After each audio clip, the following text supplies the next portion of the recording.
Shut them up, now. They are so loud. I was happily living with my husband and my sweet mother-in-law, but things changed after our daughter was born. Our daughter cried at night, and I started getting yelled at and treated coldly. One day, while my husband was swamped with work at home, our suddenly crying daughter went silent in just the brief moment I looked away. But she wasn't just sleeping. She woke up convulsing. After taking her to the emergency room and hearing the doctor's diagnosis, I decided to get a divorce. My name is Michelle Stevens. I'm a 28-year-old stay-at-home mom. I live with my husband, John, our daughter, Emily, and my mother-in-law, making it a family of 4. I met John 6 years ago at my former job. We were hired at the same time and worked in the same department. From the beginning, I was impressed with his innovative ideas, which didn't seem like they came from someone who started at the same time as me. I was curious about what kind of person he was. He was different from our colleagues. He seemed a bit odd and kept to himself. But when I approached him, I realized he was an interesting guy, though a bit unique. For example, because he loves his job and constantly thinks of new ideas, he has a routine meal plan to avoid deciding what to eat for lunch. It's like, Monday is curry, Tuesday is ramen, Wednesday is grilled fish, and so on. So it wasn't that he didn't like spending time with colleagues, but he ate alone to stick to his routine. All I had to do was adjust my lunch schedule to his, and spending time with him became easy. Though we often talked about work when we were together, I learned a lot, and I enjoyed our conversations. He had some other quirks because he's so dedicated to his job, but I found them endearing. I was the one who confessed my feelings and said, "Let's date." He laughed and replied, "I was gonna ask you out soon." Our relationship didn't change much after we started dating. We didn't go on typical romantic dates. Instead, we often ate lunch together and discussed our work projects. However, for the first time since we began dating, he introduced me to his mother. He didn't like spending time on household chores because it took away from his work, so he lived with his mother. From what I heard, his family background was complicated. His parents divorced when he was 10. John stayed with his mother, and his younger sister, who was just a baby, went with their father. He hadn't had any contact with his father or sister since then. I was bracing myself for a very protective mother, but when I met her, she was a wonderful person. Unlike the reserved John, she was talkative and cheerful. She treated me just as warmly as she did her son. Sometimes when John was too busy with work, she and I would go out together. I got along really well with both John and his mother. 3 years into our relationship, after John proposed, his mother jokingly said, "If John's getting married, I guess I should move out." To which I eagerly replied, "I'd be upset if you did. Living with you is one of the reasons I said yes to the proposal. If you're okay with it, please stay with us." She laughed and said, "You sure about that? I might be hard on you." I laughed it off, saying, "Bring it on." John, watching us, laughed too. For the next 2 years, we lived together without any problems. She took care of all the household chores for John and me, who were both working. Even when I offered to help, she would say, "You must be tired, let me handle it," and she'd do everything herself. Occasionally, on weekends when John was busy working from home, she and I would cook or bake together, which was always fun. John remained dedicated to his job even after we got married. I believe our home was cheerful thanks to his mother, and I was grateful for that. Things started to change when I discovered I was pregnant. 2 years into our marriage, I felt unwell, and at the advice of John's mother, I went to a doctor, who confirmed my pregnancy. John was thrilled when I told him, but his mother's reaction was lukewarm. Considering how she always rejoiced in our happy moments more than we did, I sensed something was amiss. That night, in our bedroom, I asked John about it. He explained, Mom, she had postpartum depression after my sister was born. Dad was working in a different city at the time, so she had to take care of both of us by herself. It must have been tough. One day, she left the house with just me. I haven't seen my sister or dad since then. I regretted being so thoughtless and hurting her feelings. I didn't know there was such a backstory. If I'd known, I would have told John first and thought more about how to break the news to her. Seeing my disappointment, John smiled and said, "It's been almost 20 years since then. She'll be fine." Just as my husband said, my mother-in-law didn't change a bit from the next day onward. If anything, she became even more concerned about my health, preparing meals with even more attention to ensure I was getting all the necessary nutrients, and accompanying me to the hospital in my husband's place among many other things. Feeling reassured by her, I decided to give birth here instead of going back to my parents' house. Initially, I had thought about having the baby at my parents' house, but it was in the countryside and quite far away, so the idea of looking for a hospital there and preparing to go back seemed like too much of a hassle. Luckily, my mother-in-law said, "I'll help you out," and I was able to give birth safely. I think I will never forget the moment my daughter, Emily, was born. She had already been precious to me while in my belly, but the moment I saw her face for the first time, I felt an overwhelming surge of affection and could unconditionally vow to protect her no matter what, and make her happy. Both my husband and my mother-in-law were happy about Emily's birth, and I think that was the happiest time of my life. However, that happiness gradually started to crumble. After bringing Emily home from the hospital, I took a year-long maternity leave, thinking that I would help with childcare and household chores. But my mother-in-law said, "I've always taken care of the house, and that's not going to change. You don't need to worry about it." True to her word, she took care of various things around the house as she always did, but she wouldn't get involved with Emily. I even felt an atmosphere as if she was deliberately avoiding her. My mother-in-law, who always listened attentively to what I had to say, would give vague responses or pretend not to hear when the topic of Emily came up. I was saddened by my mother-in-law's behavior, which seemed like she was ignoring my daughter, but I couldn't speak up strongly because I knew about her past. Even after 6 months since Emily was born, my mother-in-law remained the same.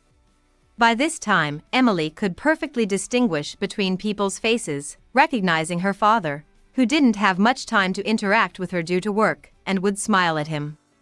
My husband still prioritized work, but when he had the time, he would talk to Emily and try to communicate with her, so he was delighted that she started smiling at him. Around that time, Emily started having episodes of night crying. I haven't seen many other children, so I'm not sure, but I think Emily's night crying was on the severe side. She would cry non-stop for 2 to 3 hours in the middle of the night quite frequently.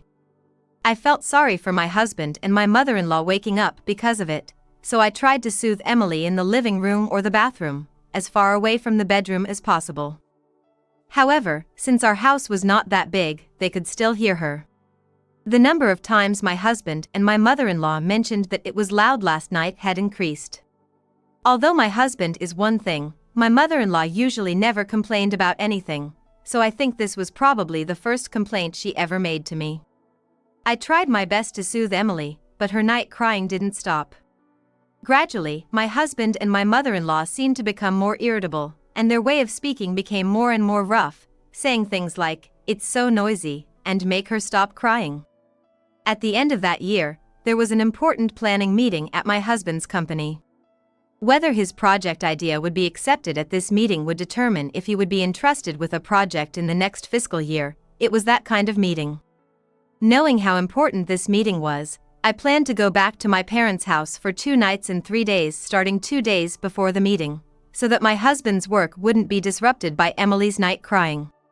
I was being considerate in my own way. However, things didn't go as planned. In fact, I ended up going back to my parents' house even sooner. It was the weekend, less than a week before my husband's presentation, and he was working on his proposal at home. I had planned to go out so as not to disturb him, but it was raining heavily that day. Since I didn't have a driver's license, I hesitated to go out with Emily. If we went out in the heavy rain of December, Emily would surely catch a cold, that's what I thought. Reluctantly, I stayed at home, paying extra attention to not let Emily cry. However, she suddenly started crying. She had just had her milk, and her diaper was clean. I was playing with her while holding her, and I didn't understand why she started crying. Trying to keep the crying sound from reaching my husband as much as possible, I moved with Emily to the bathroom, the furthest place from the bedroom where my husband was working, and tried desperately to soothe her. But Emily wouldn't stop crying. Then, my husband opened the door of the bedroom and shouted, "It's too noisy. Make her stop crying now." This way of speaking was unthinkable from the husband I knew when we first got married, but this was pretty much what he had been like recently. I understand that work is important, but I thought he didn't have to speak in such a manner. I was so careful, and yet Emily started crying, and I got yelled at by my husband. I felt like crying myself, thinking. But I thought that once my husband gets a break from work, things would go back to normal. And my daughter Emily, she'll stop crying someday, right? So I tried desperately to hold back my tears. I had just fed her, thinking that I needed to do something, but then I decided to give Emily another bottle of milk. I thought, maybe if she's full, she might just fall asleep. Unfortunately, since I physically can't produce breast milk, I had no choice but to boil water and prepare formula. I couldn't just leave Emily in the bathroom while I made it, so I brought her to the living room and laid her down in the crib. My mother-in-law, who was there in the living room, frowned as Emily continued to cry and said, "Hey, when is she going to stop crying? John can't concentrate on his work, and I can't stand this noise anymore." Recently, my husband John and my mother-in-law have been acting like this. She helps with housework and talks to me, but when it comes to Emily, she doesn't touch her, and if she does, she just complains. That's how my mother-in-law has been lately. I apologized to my mother-in-law and asked her to watch Emily for a bit. I went to the kitchen and quickly prepared the milk. Even then, I could hear Emily's piercing cries. But by the time the water had cooled down and the milk was ready, the crying had suddenly stopped. I knew it. My mother-in-law did it. She got Emily to stop crying. I was touched. When I returned to the living room, just as I thought, Emily was asleep. My mother-in-law was sitting on the sofa, reading a book. When I thanked her, saying, "You're really something else. There's nothing like the touch of someone who has raised kids before," she responded, "I suppose," but she seemed somewhat brusque. I felt a slight discomfort with her response, but I was relieved that we weren't disturbing John, so I didn't pay it much mind. However, Emily did not wake up even after about 3 hours. If this continues, she won't be able to sleep at night and might start crying again. That's what I thought, so I decided to wake her up. But even when I called to her, Emily wouldn't open her eyes. When I tapped her lightly on the shoulder, she opened her eyes, but she seemed dazed, and her eyes weren't focusing properly. She was acting different from when she is usually groggy after a nap. I became worried and consulted my mother-in-law, telling her that something seemed off with Emily, but without even looking at her, she said, "It's probably just your imagination. She'll be fine." I believed my mother-in-law's words and waited for a while, but Emily's eyes never focused. Scared, I went to my husband John, who was working in the bedroom. "I know you're busy, but can you take out the car? Something's wrong with Emily. She seems completely out of it, it's strange. I'm worried, I want to take her to the hospital, please." I pleaded desperately, but John, seemingly annoyed, said, "Are you sure it's not just your imagination? What does my mom say?"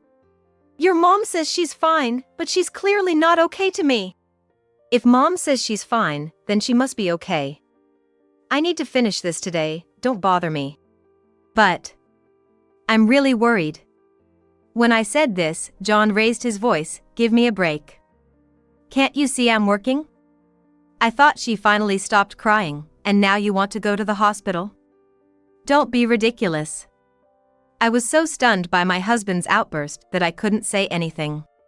Then, turning back to his computer, John muttered, "I never wanted a kid in the first place." His words still ring in my ears to this day. I couldn't believe my ears. It was unthinkable for John to say something like that. But I definitely saw him say it. I couldn't stop crying from the shock. I never thought John would say something like that. I left the bedroom, still crying, but when I saw Emily, my tears dried up. She was having convulsions. I thought something was wrong. Just a moment ago, Emily seemed perfectly fine, she didn't look ill at all. Panicking, I called a taxi and rushed to the emergency room. I couldn't stop trembling at the thought of something happening to Emily. When we arrived at the hospital, a pediatrician saw us right away. "There's a possibility of shaken baby syndrome," he said, and decided to do a CT scan on Emily. I didn't know about the disease, so I frantically looked it up while I was in the waiting room. Shaken baby syndrome is apparently a condition where a baby, whose neck muscles are still undeveloped, suffers brain damage due to being violently shaken. I learned that in severe cases, it could lead to death, which made my blood run cold. For a while, I was stunned and couldn't think about anything else. I don't know how much time had passed, but I was called in because the doctor wanted to discuss the results of the examination. Fortunately, Emily doesn't have any hematoma, and she's calmed down now since we've given her an anticonvulsant. The doctor said, bringing me relief. However, the doctor then said something unbelievable. "But, Mom, when the nurse was undressing Emily for the examination, she found marks on her neck and shoulders that looked like they were made by an adult's fingers." I don't mean to be rude, but have you ever abused your daughter? I didn't understand what he was implying. Shaken baby syndrome is a condition that occurs when a baby is shaken vigorously.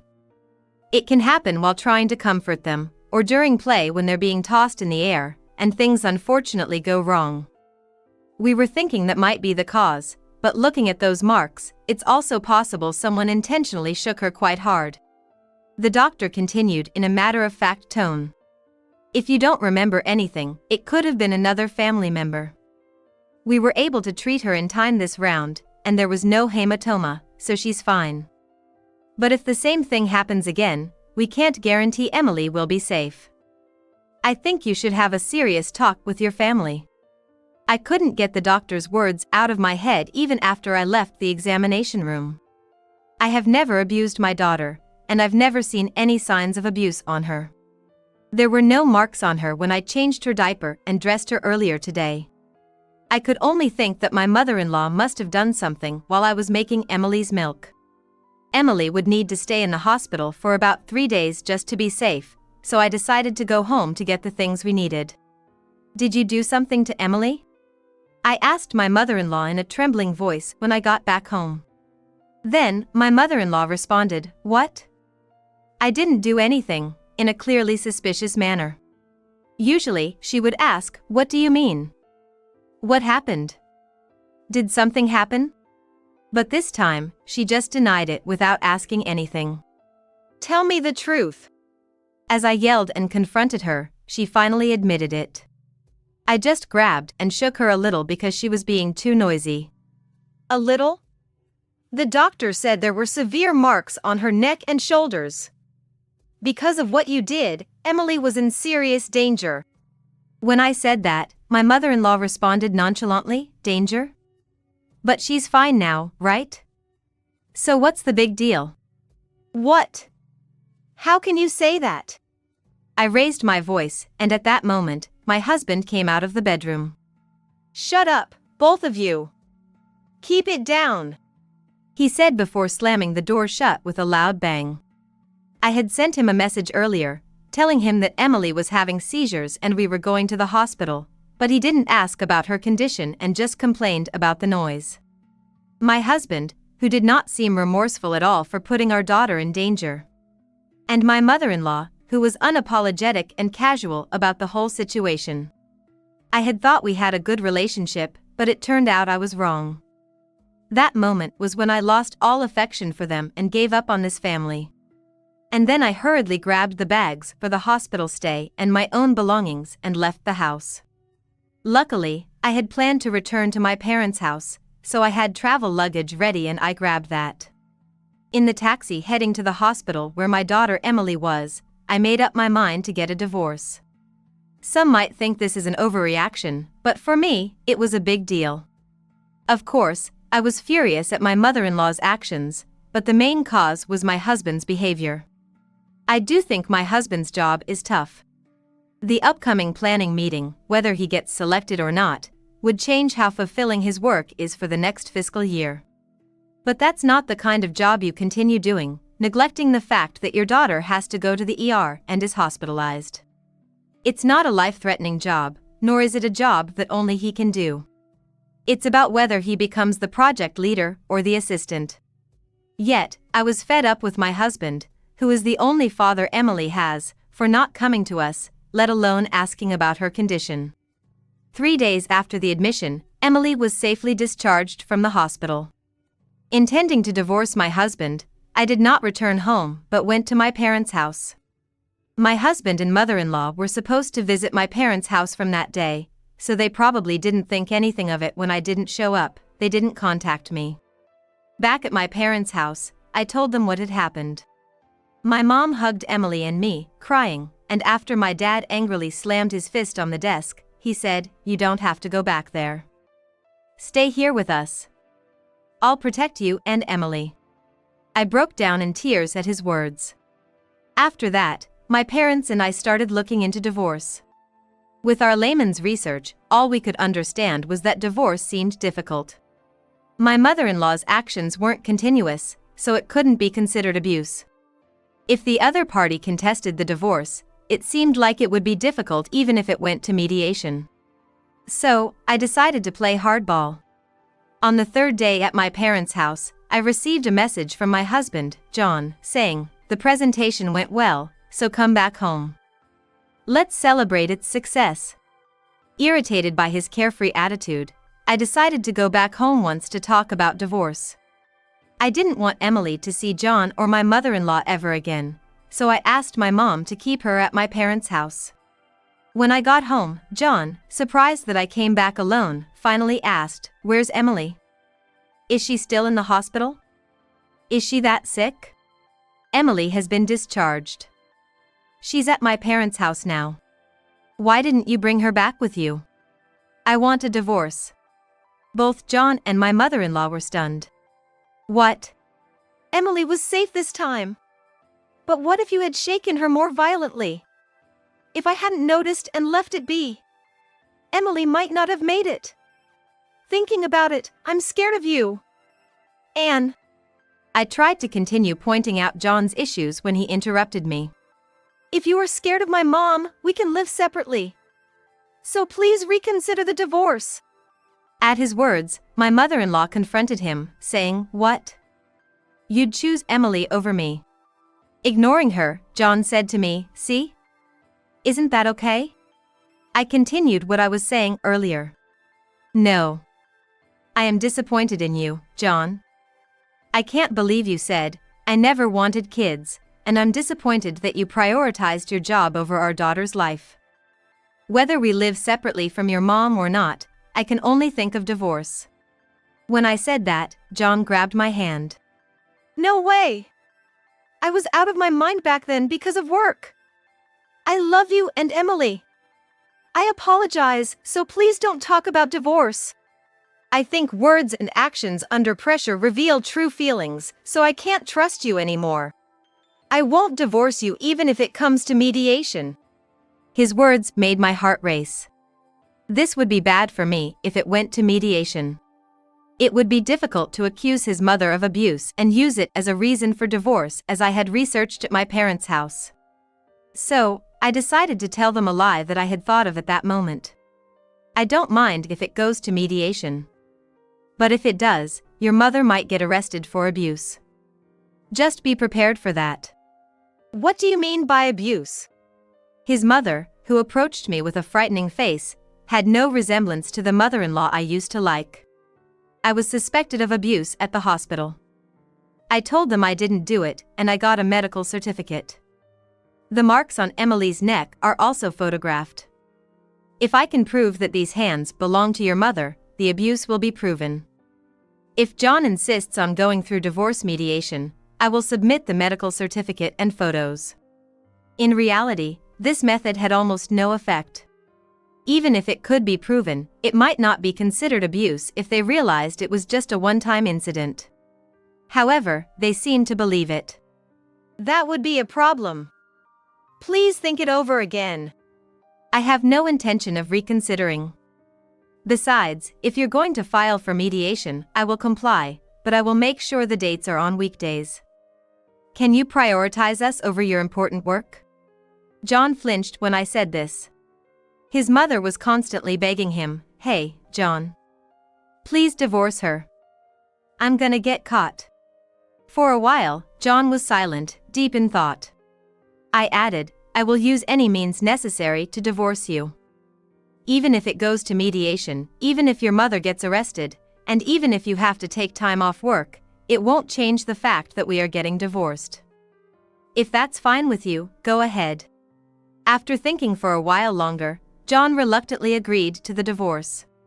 Throughout the discussions about property division and child support, John repeatedly asked, "You're kidding, right? And can't you reconsider?" But I ignored all of it. In the end, we agreed to divide the assets in half and set the child support at $400 per month. My husband was reluctant to agree to the divorce until the very end, but it seemed like he finally realized my stance wasn't going to change, so he reluctantly agreed. I told him, "Feel free to dispose of all my belongings," and then I left the house. I had no intention of taking anything from that house with me. We had furniture at my parents' house, and I didn't want to remember anything about this house. As I left through the front door, I could hear John and his mother arguing. "It's all your fault, Mom. John, you said you didn't want Emily either, right? This is what you get." "What did you say?" "I covered for you so you wouldn't get caught. If you hadn't done that, we wouldn't have had to go to the hospital, and I wouldn't have had to hear all this. It's all your fault. I don't want Michelle to leave. I want you to leave." Later, I heard through the grapevine that John and his mother had separated. Apparently, they had been fighting nonstop since the incident. They were blaming each other for the divorce.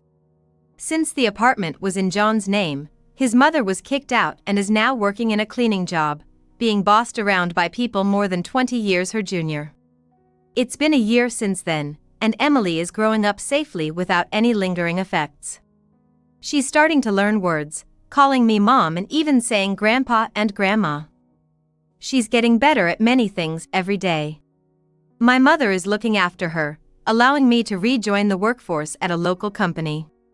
With my previous experience, I was placed in the planning department, but unlike John, I prioritize my family over work. I've heard about John's situation through former colleagues. Apparently, he struggled with living alone, couldn't concentrate on his work, and the project he proposed started to fail. Eventually, John was removed as project leader and was transferred from the planning department to human resources. It's quite the ironic story. My husband, who was so devoted, got taken off the planning department, and I, who have been prioritizing our family, got assigned to it. Moreover, my work is going really well. When I brainstorm with my daughter on my lap, a ton of great ideas come to me, and I'm able to write excellent project proposals. Not just in terms of work, my personal life has also been flourishing recently. There's this single father from my workplace, and things are going pretty well between us. We first hit it off talking about our kids and have become good friends since. On weekends, we take our kids to parks or amusement parks. His 3-year-old son has taken a liking to me, and he plays with my daughter too. He's also kind to my daughter, so I want to keep seeing him. I've just got divorced, so I'm not thinking about remarrying right away, but if things continue to go well, I hope someday I might become his wife.